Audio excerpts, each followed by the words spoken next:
Good to see everyone. Great opportunity this week, play a really good football team. San Diego State, in my opinion, probably as the best team we've played or faced since probably Kansas. And so have a ton of respect for what Coach Lewis has done. You look at kind of the evolution of their football team, and you see, positive signs that they've grown a ton since year one. You can tell they're getting their type of kids in there. You can see that their kids are believing in their system. They do a great job in their quarters. Robbie does a tremendous job on the defensive side. I know Sean is going to challenge you both offensively. You can tell they've just continued to grow. They've grown in personnel, but they've also, you can tell the environment is that of learning. Those kids have gotten a ton better from year one to year two. But offensively, an RPO-based system, big offensive line that's going to stay connected. They don't really come off their combos, which forces the conflicted player to have to make some decisions, and they can hurt you equally effective with the run-pass game. They have an elite group of wide receivers. They have a tremendous receiver in number 2.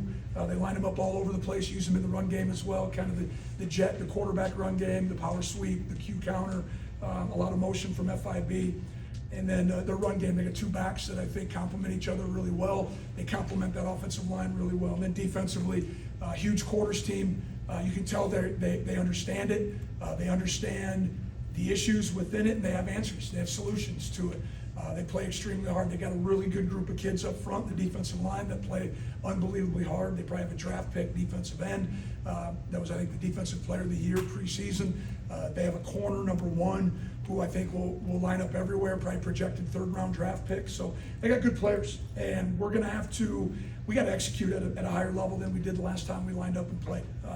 You can't miss tackles, you can't turn the ball over, you can't have administrative penalties. And when you do that, you're beating yourself. And it doesn't matter what you run, what calls you have, when those things aren't working and you're struggling. I've been a play caller before when you struggle to tackle. There ain't a whole lot of calls on the sheet that just all of a sudden get you to tackle better or eliminate the turnovers. It all comes down to decision making. It all comes down to the preparation that we have during the course of the week. So had a solid practice this morning. Looking forward to get our guys back this afternoon, and then we'll move on from there. Talked about how much you wanted to not have the bye week after that game, and obviously the turn, burn, return kind of thing for you as a mentality. How quickly was that out of that game? Did you even watch the tape, or was it just all those mistakes you mentioned in terms of how the team performed? How quickly you want to? No, we made sure we watched the tape. Probably watched it a couple different times, and made sure that we pointed out some things where we're better. I mean, when you have good football players that aren't playing well, you're going to struggle. And I can list a dozen different guys that just didn't play to their capabilities, and then all of a sudden you feel like you're handcuffed, being an offensive coordinator or defensive coordinator, because where do you go to next? And so we have to go in every game with a chip on our shoulder. We play better when we kind of have that underdog mentality, and the fact that we got big-headed or we started to look beyond. Shame on me, and that won't happen again. In terms of just playing a complete football game for this team, avoiding mistakes, all those things, what is the emphasis? Obviously, you don't want to commit penalties. You can't just tell guys to stop committing penalties, but how do you effectively turn that around? Obviously, 13 last week, and avoid those situations. Well, we have, of the 13, half of them were administrative. And that means they happened before the snap or something silly after the snap. We can significantly impact those during how we practice, making sure that we, pay attention to those little things at practice, which we had done a great job of. And early in the season we had minimized those things, but all of a sudden they started to avalanche on us. And so got to get back to the basics. Again, when things don't go right, you can throw everything out the window and start over, but I think you lose credibility when you do things like that. We just got to lean on what's got us here to this point and get back to who we are. And then embracing the challenge of this opponent, nationally starting to get recognized in terms of how good they can be. How the guys thought about this opponent, accepting the challenge of what San Diego State presents, especially in a big game like this on Saturday. I probably haven't. I've gone through a little bit, kind of gave them a rough, Matt Entz scouting report this morning. I know we started work on him last week, but again, I still think that the product we put on the field will influence us greater than probably what San Diego State does. Every game's a big game. You only, again, I know we like to mock, and we kind of think it's silly to talk about being 1-0, but the last time we showed up, it all of a sudden became really important. We all wish we were 1-0, and so that's it. This is the biggest game of the year because it's the next one. It's the biggest game of the week because it's the only one. Thank you. You bet. Jeff Tedford has had a big influence here at Fresno State. Have you had an opportunity to make a connection or a relationship with him? Yeah, we've talked a number of different times. He's been up to the office. He's been out to practice. We've communicated face to face, on the phone. Coach Tedford's been tremendous. He's been a huge support. He's allowed me or helped me kind of get my feet on the ground with how do things operate, where are the rabbit holes, where are the traps in Fresno State, dealing with across campus and all those things. He's been really good, and to get recognized this weekend will be a fun opportunity for him and his family, and for all the former players that played for him. Because without them, I know Coach Tedford would say what he accomplished wouldn't have happened without the former players, the former staff. It takes a village to make a program go. This will be your first rivalry game since becoming head coach. Is there an extra, I would say, extra emphasis on this week, or is it the same as? We talked a little bit about the traveling trophy this morning, just gave our guys a quick history about what it was, but it's funny you say that because I swore you said that during the Hawaii week too. So, but we'll move on. And then just the blackout game, have you been able to embrace the black uniforms at all? We've given our guys kind of what it's going to look like. We talked about it this morning. We've shown them what the helmet is going to look like, all those things. Just at least try to minimize distractions, and let's move on. Coach, was this bye week any different than the previous one? We did. We practiced a little bit longer. We went 4 days last week, so it was good. It was good for our players. And still emphasize the same thing. The Bulldogs getting better, trying to be corrective, still trying to game plan at the same time. So I think the emphasis was similar to how we went about our work was significantly different. This San Diego State team, they've won games with 6 points and they've scored in the 40s. Can you speak about kind of the different ways that they can attack you perhaps? Well, I think, one thing when you look at the game against NIU, that they only scored 6 points, I think one of the things that you look at is NIU did a good job of getting them off schedule, and very few people have been able to do that. They get ahead of the chains, they have answers, they have solutions. Like I said, I think their run game complements the RPO shots that they're going to utilize and take advantage of. They have some deep threats. They have some guys that are really good with the ball in space. They're okay to throw the RPO and break a tackle. And so we have to do a really good job, not only of defending the box traditional run frames, but also on the perimeter as well. Do a great job of keeping the cup, and trying to minimize those explosive plays and see if we can find a way to get them off schedule a little bit. Is there any value in the fact that both of your two teams' last two films are against the same two opponents? Does that help at all? Maybe a little bit. You understand kind of who they're playing, but again, you're so focused on what they're doing, how they're attacking people, what their personnel looks like. And I don't know if I put a ton of thought into that. Thank you. Good morning, Coach. Thanks for Good morning. the opportunity to talk to us. EJ Warner's still your quarterback? EJ, as of right now, so you know something that I don't. Well, I know the 9 interceptions and 3 lost fumbles. I mean, how do you coach him? How do you address him to prevent the 12 Well, turnovers? it comes down to decision making, and again, there was frustration on last Friday or a week ago Friday, with just the late throw over the middle. That's not a recipe for success, but at the same time, then you take the 9 interceptions away and you look at the 70% completion, 10 touchdowns. He has 500 snaps under his belt, but we continue to evaluate. He needs to be, we need more leadership. We need EJ to have more skin like a duck. He needs to let some things go. I worry that things compound. When he has one bad play, 1 turns into 2, 2 turns into 4, and so we're trying to work with that a little bit over the course of the bye week and moving into this game. These next 2 weeks, San Diego State and Boise State following. You win both of them, you have the inside track to the conf title game. You lose one, you're probably out. How do you handle the importance of the next 2 games? And what do you tell your team about the extra importance of these 2 games? We just have talked about, this game being the most important one because it's the only one we have this week. And so they know we're playing a really good football team. We know we're going to have to play some of our best football and most complimentary football to have success this Saturday. Excuse me. It's a daytime game. Do you train? Do you prep your team any differently now that we know the starting time? We're going to keep practicing in the morning. I think that just fits us best.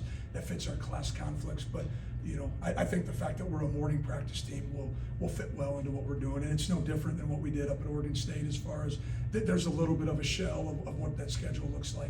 The fact that it's a home game, we'll be able to follow our normal routine. Any injury updates from the Colorado State and the bye week? None right now. I mean, we got guys banged up, but, halfway point of the season, you're going to have a little bit of that.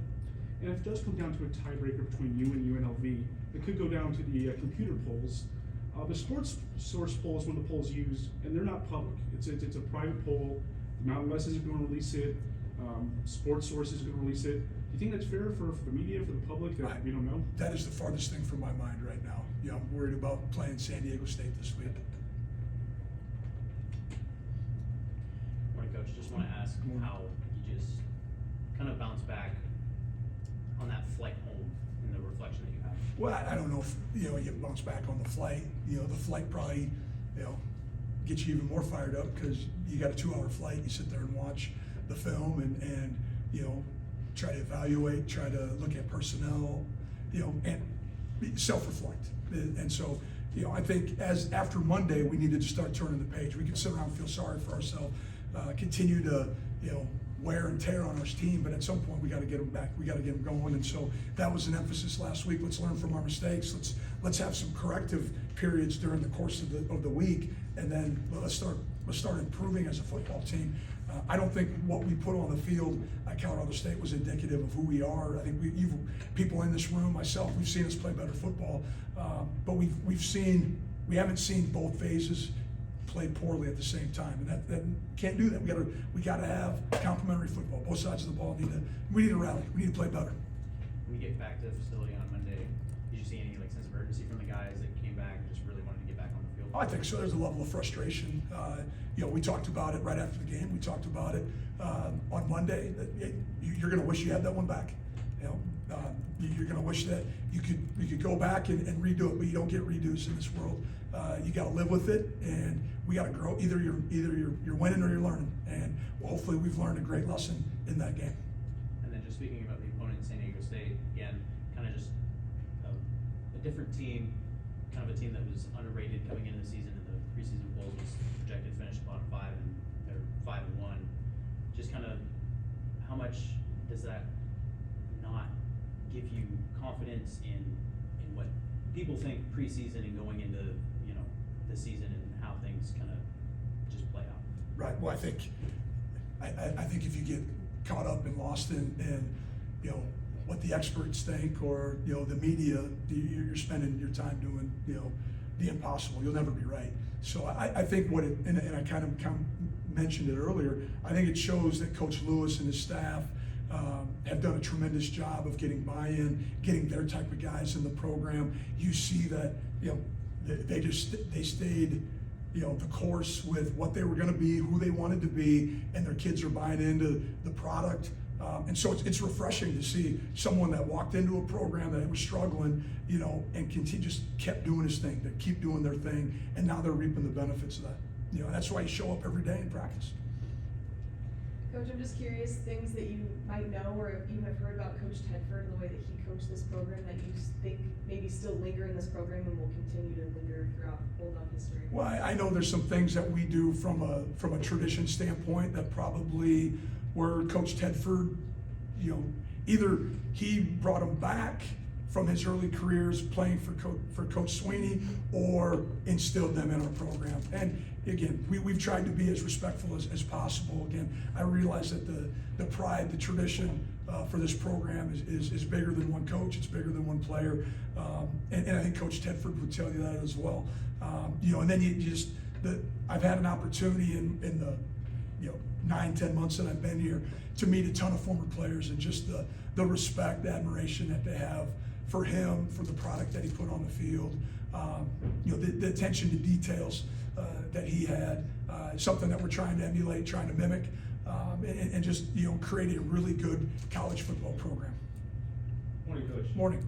I remember talking to Sean Lewis at Media Days, and he didn't call you guys Fresno State. He said the team up north, because he's really leaning into the rivalry part of it. I'm Sure. curious if leaning into the rivalry part of it at Fresno State would help, you know, get more passion from the team, even more than what you guys already have at practice.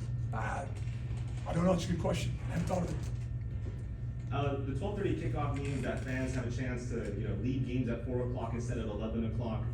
What do you think the impact of a fan base that's filling the stadium at the fourth quarter, what could that mean for this game, especially with it being a close game Well, potentially? again, anytime you have home field advantage and you feel it late in the game, and there's a false start, there's a, you know, situational awareness, you know, having a packed house. I mean, I don't think it matters if it's a high school team or NFL team or a collegiate team. I mean, that's a positive sign.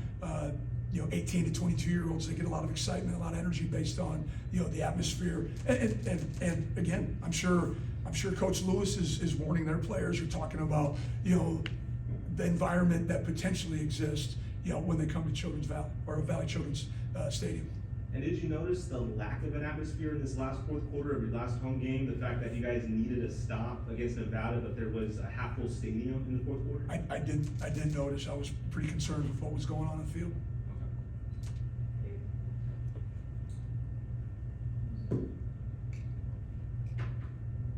Coach, you mentioned attacking the work during the bye week differently this Yeah. time around. What was different? Yeah, just maybe the length of practice, the dress, what we were in, maybe was conducive to a little more contact.